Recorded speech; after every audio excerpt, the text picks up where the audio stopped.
Tá começando mais um questionário Reaper Brasil, onde os maiores engenheiros de áudio do país respondem a questões relevantes do mundo do áudio. Hoje quem vai fazer uma collab comigo é o Alvin Monteiro, do canal Ossia Educação Musical, que eu sou inscrito e acompanho há muito tempo. O canal dele agora tá com um monte de conteúdo novo e vale a pena você se inscrever. Alvin já trabalhou com nomes como Orochi, Oruan, Pose de Rodo, Kelvin o Cris, Mussa, Júlia Ciccone, Leviano, Tóquio DK e mais um monte de artista que você tá vendo aí. Os links das páginas dele estão na descrição desse vídeo. Vamos às respostas do Alvin. Salve pessoal, tudo bem? Bem-vindos a novamente um vídeo. Esse vídeo é um vídeo muito maneiro que o meu amigo Ticiano pediu pra gente responder algumas perguntas aqui a respeito de aspectos do áudio, da mixagem. O Ticiano tem um canal Reaper Brasil, se você não conhece o canal, fica aqui ó, embaixo, vem aqui embaixo, aqui na descrição e vai estar em collab. Esse vídeo a gente fez junto, beleza? Cite 3 plugins que não podem faltar na sua mixagem. Aqui a gente que mixa já meio que com uma mecânica muito clara, assim, de o material que chega, o som que a gente está ouvindo, o que a gente quer chegar com aquele som, já faz uma transferência rápida disso, né? Aí já tem as dezenas de caixinhas que a gente coloca essas ideias. E aí resumir isso e pensar qual que é a mais essencial, o que eu uso com mais frequência, que é difícil. Mas assim, pensando de forma geral, eu acho que eu usaria o Pro Q4 da FabFilter. O outro plugin que eu usaria seria um SSL Bus Compressor, que a SSL fez junto com a Sonible, que ele tem uma coisa automática ali, eu achei interessante, não por ser automático, mas eu achei que a mudança que ele gera na detecção no tempo, quando você manda ele detectar ali, é legal. Aí depois eu ajusto o quanto comprime, porque às vezes ele manda comprimir demais, aí eu não gosto tanto. Mas ele é bem versátil, eu acho que eu usaria esse. E aí eu usaria, acho que o Valhalla Vintage Verb 3, eu acho que com esses 3 acho que dá pra fazer uma mix inteira. Aliás, é um desafio maneiro de fazer, né? Então, Tiziano, depende muito da música. Se a música é, por exemplo, uma balada que começa com piano, entra uma voz e depois vem lá no refrão a bateria, o baixo e outras coisas, eu começo ou recortando qual é a ideia do refrão, se o refrão for muito importante para a música e for acontecer diversas vezes, né, essa ideia do refrão, tá, com o mesmo tipo de arranjo, mais cheio de elementos, etc. Ou eu começo pelo foco da voz e do piano, mas depende muito do que a música está contando história, tá? Então se, por exemplo, o baixo, a percussão forem muito importantes, eu vou começar pelo baixo e pela percussão. Se a voz for muito importante, eu vou começar pela voz. Se não, eu vou balancear os 3 para poder achar um equilíbrio entre eles e aí adicionar os outros elementos. Então eu sempre vou pelo aquilo que eu chamo de elemento-chave. Eu busco entender qual que é o elemento-chave da mix para deixar ele primeiro bonito e depois adaptar os outros ao redor dele. Vai depender muito da estética que está sendo trabalhada, da performance que foi realizada, né, e do que a gente quer de entrega final, tá? Por exemplo, no trap, que eu mixo muito trap, muitas vezes a produção já vem com autotune, né? Muitas vezes não. Se não vier com autotune, muitas vezes eu vou preferir passar ali, fazer uma afinação manual através, né, do Melodyne ou de outra ferramenta que você tiver mais manual e depois colocar o autotune mais como uma ferramenta de timbre, tá? Até porque ele traz ali algumas certas características para as formantes e para o tipo de mudança entre as notas, né? É uma característica estética que aí fica maneira, como se fosse um pedal de efeito da guitarra, tá? Então, nesse caso, eu busco primeiro afinar a voz manualmente e depois colocar esse plugin. Muitas vezes não tem tempo, muitas vezes, tipo, eu tô com muita coisa e eles querem pra ontem os fonogramas. Então, a gente pega, agiliza, coloca um set ali meio que automático para poder afinar, mas não deixar aquela afinação muito robótica e depois a gente aplica uma outra afinação em cima. Então, vai variar muito de situação para situação, nunca é um padrão igual, tá? É sempre diferente. E assim, muitas vezes eu não uso. Se é uma performance, às vezes, de música brasileira, ou de jazz, ou de rock, eu afino manualmente nas partes que eu ouvi que precisa, entendeu? Então é muito mais isso, assim. Então tem todos esses aspectos que são muito específicos de cada gênero e cada coisa, tá? Mas é sempre muito importante ouvir, prestar atenção e ver se está saltando aquela desafinação, se há um problema para que você haja em cima daquele problema. Eu não uso high pass em todos os canais. O filtro, né, o equalizador, ele é uma coisa que faz mudança nas fases, tá? Quase que necessariamente, a não ser que você use um equalizador linear.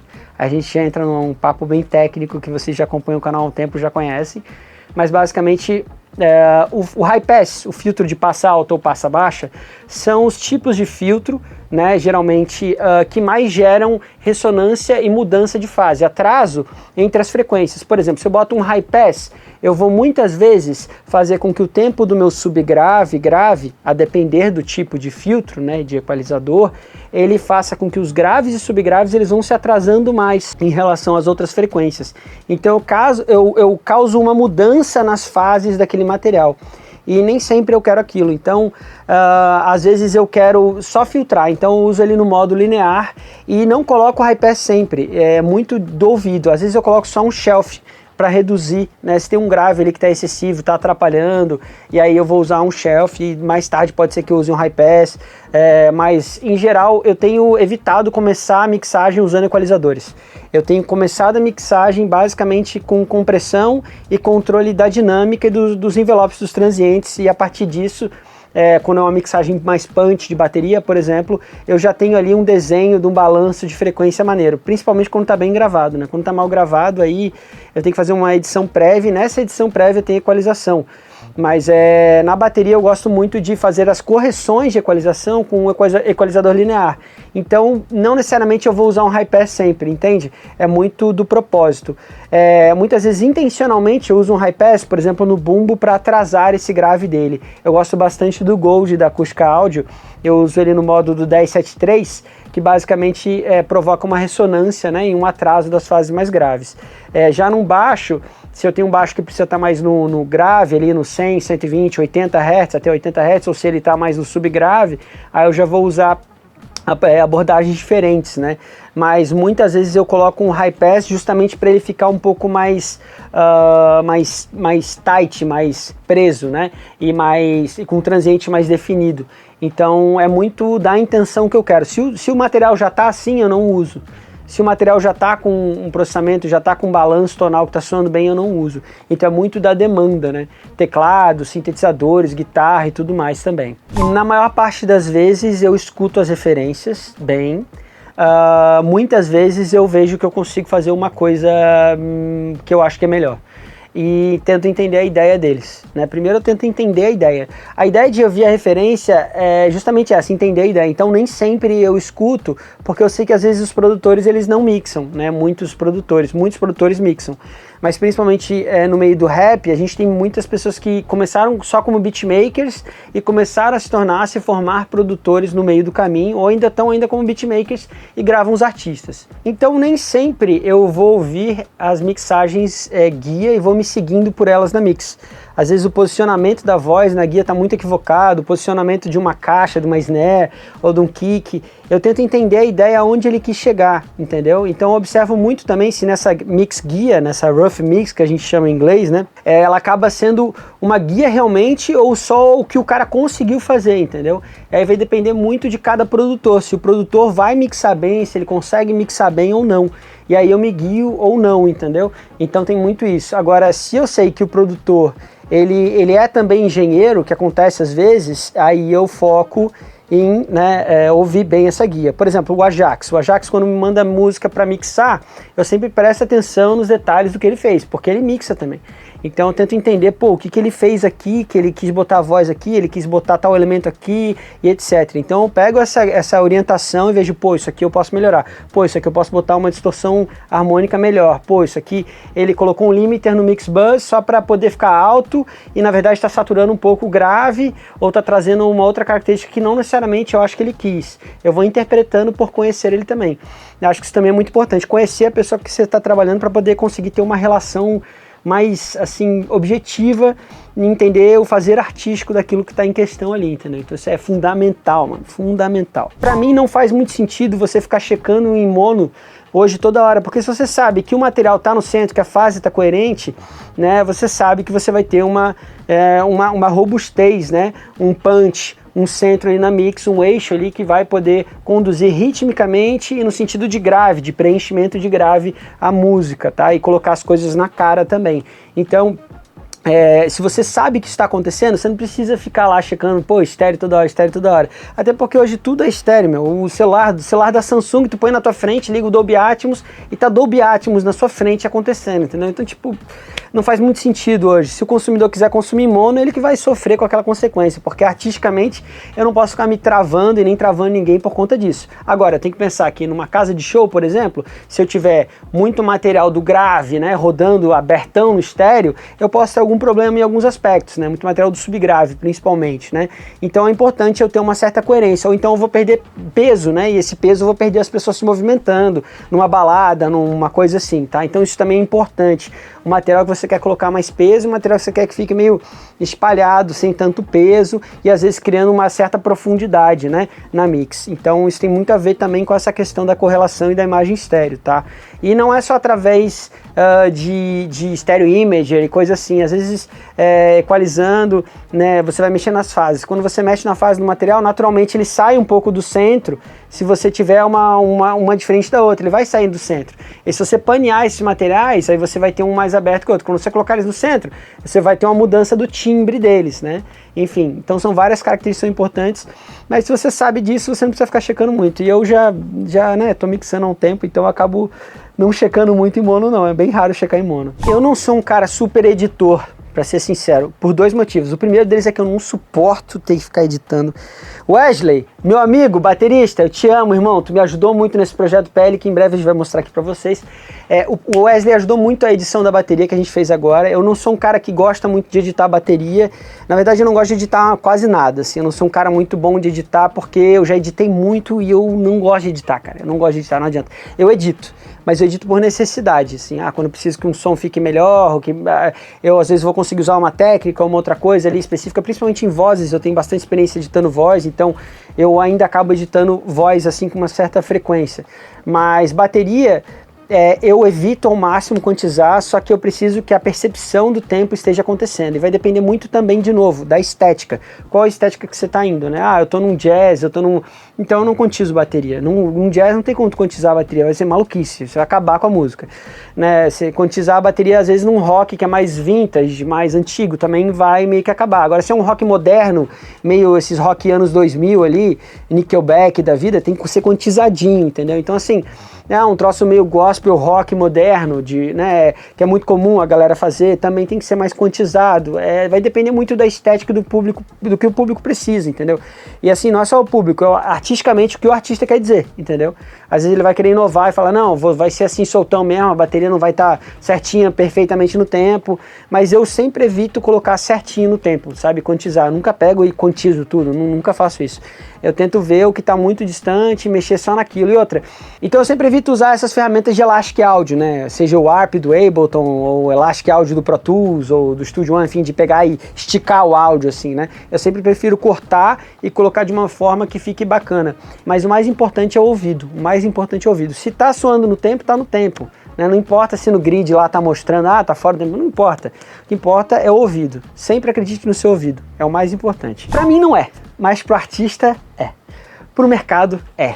Pro público final é. Porque pra mim eu tenho um equipamento bonzão que faz lá uma amplificação incrível, eu aumento o volume e tô suave, tô tranquilo.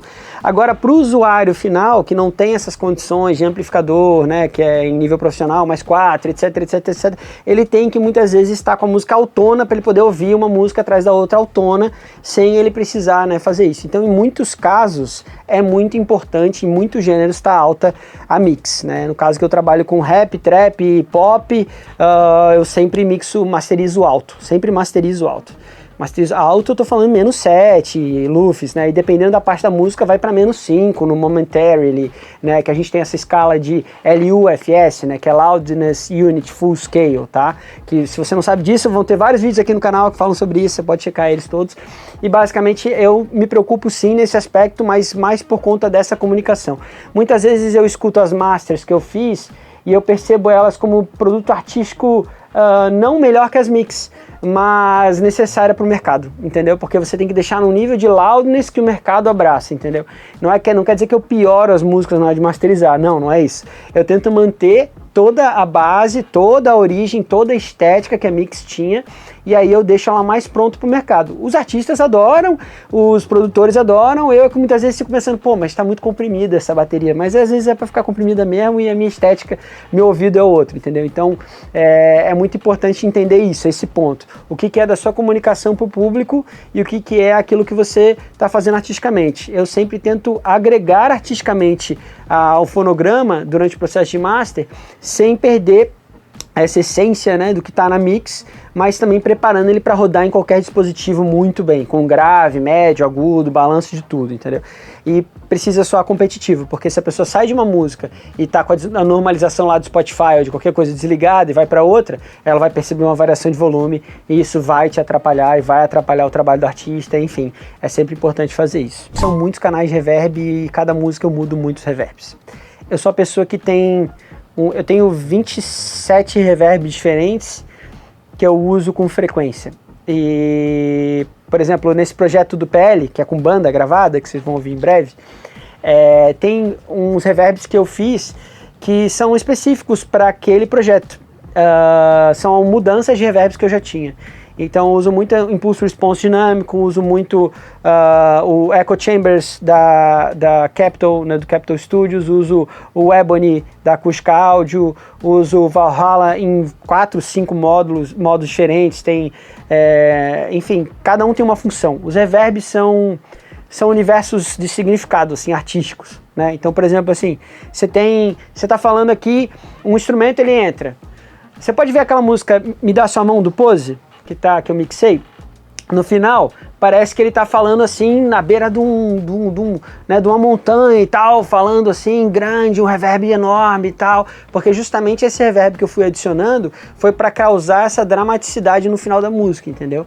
Então tem muito esses elementos, eles são elementos que entram para colocar as coisas em determinados universos de significado. É claro que se você perder a mão nisso, nesse balanço, nessa combinação de reverbs e delays e balanço, você vai acabar gerando uma música só aguadona e o reverb vai ser meio que qualquer coisa. E eu escuto muito isso. Acontece muito das pessoas botarem a música cheia de reverb, mas o reverb é meio que qualquer coisa. Então tem que tomar muito esse cuidado para você tá usando o reverb de um jeito que você vai colocar uma coisa no subconsciente das pessoas, entendeu? Eu trabalho muito isso, essa parte assim do imaginário das pessoas, de onde que a pessoa tá falando, de onde que tal instrumento tá vindo. Tal instrumento tá falando, por exemplo, com uma coisa mais vintage, com plate antigo ou com spring antigo, sabe? Aí eu vou pegar um plugin que simula de fato uma máquina, um reverb mecânico, né, propriamente dito, não só um reverb digital que estava simulando um reverb mecânico, que hoje em dia a gente tem isso, né? Hoje em dia a gente tem a simulação do reverb digital que estava simulando um tipo de reverb mecânico. Então é uma doideira hoje a quantidade de máquinas de efeito e coisas que se tem, e por conta disso é muita ferramenta para a gente usar de forma criativa, entendeu? Então às vezes as minhas mix chegam a 16, 17 reverbs numa mix, eu não vou usar eles todos toda hora, às vezes eu uso só num elemento, ou às vezes eu só mando uma vez ou duas, porque é para trazer essa característica, enfim, tem uma série de fatores aí envolvidos que são muito mais artísticos, entendeu? E bem livres, assim, só entender essa combinação, tem que entender exatamente como que eles vão se relacionar e falar um com o outro. Esse é um debate muito maneiro, eu tenho falado um pouco sobre isso aqui no canal, mas eu vou falar cada vez mais, e assim, na verdade, a gente vive um momento que é muito semelhante ao que aconteceu na Revolução Industrial, né? Quando a gente conseguiu trocar a mão de obra por máquinas, né, de uma forma muito rápida. Então você tem realmente uma revolução na capacidade produtiva da sociedade. E de maneira geral, isso não se transfere para que se tenha mais empregos e produza mais e tenha mais coisas. Isso se transfere para produção maior, mas também para o lucro de algumas empresas ser mais concentrado, né? E para quem trabalha, né, para o trabalhador, fica, né, às vezes não a mesma equivalência. Então há essa preocupação de fato de a gente ter uma visão de, pô, cara, o cara que está trabalhando lá, ele tem que manter a parada dele funcionando, né? Como é que ele vai fazer isso? Por isso que é muito importante a gente se atualizar, entender como que de forma criativa a gente vai poder dominar essas ferramentas e não deixar com que a parte automática delas domine. Apesar do esforço de algumas empresas, né, em fazer artistas fake, criar as próprias plataformas de streaming, elas criaram muitas vezes artistas fake feitos por inteligência artificial que geraram, né, ali streams e um público que nem é real, porque elas são donas do negócio, né, para elas promoverem é muito fácil ela pegar e promover lá dentro. Então isso é nada ético e isso também não é um engajamento real, porque não é um público real ouvindo aquelas músicas, né. Tem pessoas que escutam, mas é muito pouco, porque a máquina ela não consegue se comunicar com a arte, né? Assim, a arte ela fala sobre muito mais coisa que não é meramente intrínseca ao som, é o significado colocado no som. E a máquina não é capaz de colocar significado no som. A máquina é capaz de simplesmente pegar o som, copiar, entender como ele é, entender mais ou menos uma ideia de emoção muito simplificada e não consegue fazer essa transferência perfeita. Agora, o ser humano é capaz de manipular essa máquina, esse motor de inteligência artificial, e criar coisas com ele que sim tem uma emoção dessa própria pessoa.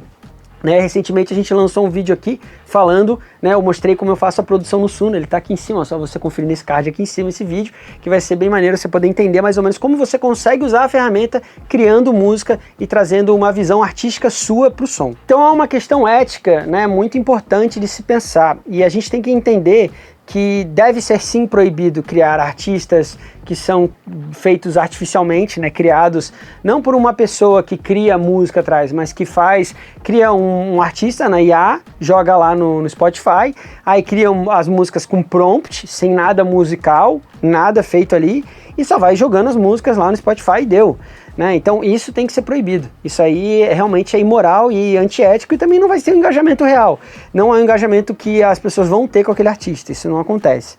O que vai acontecer com o tempo é que essas próprias músicas, como elas são feitas copiadas de outras músicas de certa forma, quando você não coloca uma ideia musical, você só coloca um prompt, é uma cópia de uma música, e isso vai fazer referência a outras obras. E no caso do Suno, ele já vai pagar os autores dessas outras obras e os titulares dos fonogramas, os produtores musicais, os artistas, enfim, todo mundo que tocou ali naquele fonograma que recebe os direitos disso, já vai receber, porque os direitos dele já estão garantidos ali dentro. A própria plataforma já vai identificar, opa, copiei essa música aqui, copiei um pedaço dessa, copiei um pedaço dessa, e já vai poder transferir o dinheiro disso para isso. Então essa eu acho que é a mecânica maneira de se resolver esse tipo de problema. Agora, para além disso, você tem também a questão das pessoas poderem criar música e fazerem a música através da inteligência artificial e simplesmente ir postando, pessoas que não tem nada a ver com música. Isso também é um problema grave que, como eu falei antes, tem que ser combatido e, de fato, eticamente é muito complexo, muito complicado mesmo. Tiziano, meu irmão, eu espero que eu tenha respondido as tuas perguntas e agradeço aí, rapaziada. E não se esqueçam, pessoal, que a gente tem a nossa área de membros, que ela tá cheia de conteúdo já, a gente vai colocar mais conteúdos e mais coisas muito especiais aqui embaixo. Se vocês querem apoiar o canal pra gente trazer cada vez mais conteúdo também, e a gente vai ter coisas exclusivas e com muito, muito, muito valor mesmo para vocês lá, vai ajudar um monte mesmo, até profissionalmente mesmo. Você trabalha com música? Vai te ajudar, tenho certeza. Um grande abraço e até a próxima. Tchau, tchau. Agradeço ao Alvin por essa super aula e eu quero que vocês que viram esse vídeo deixem aí nos comentários quem mais que vocês querem ver respondendo ao questionário Reaper Brasil. Até a próxima.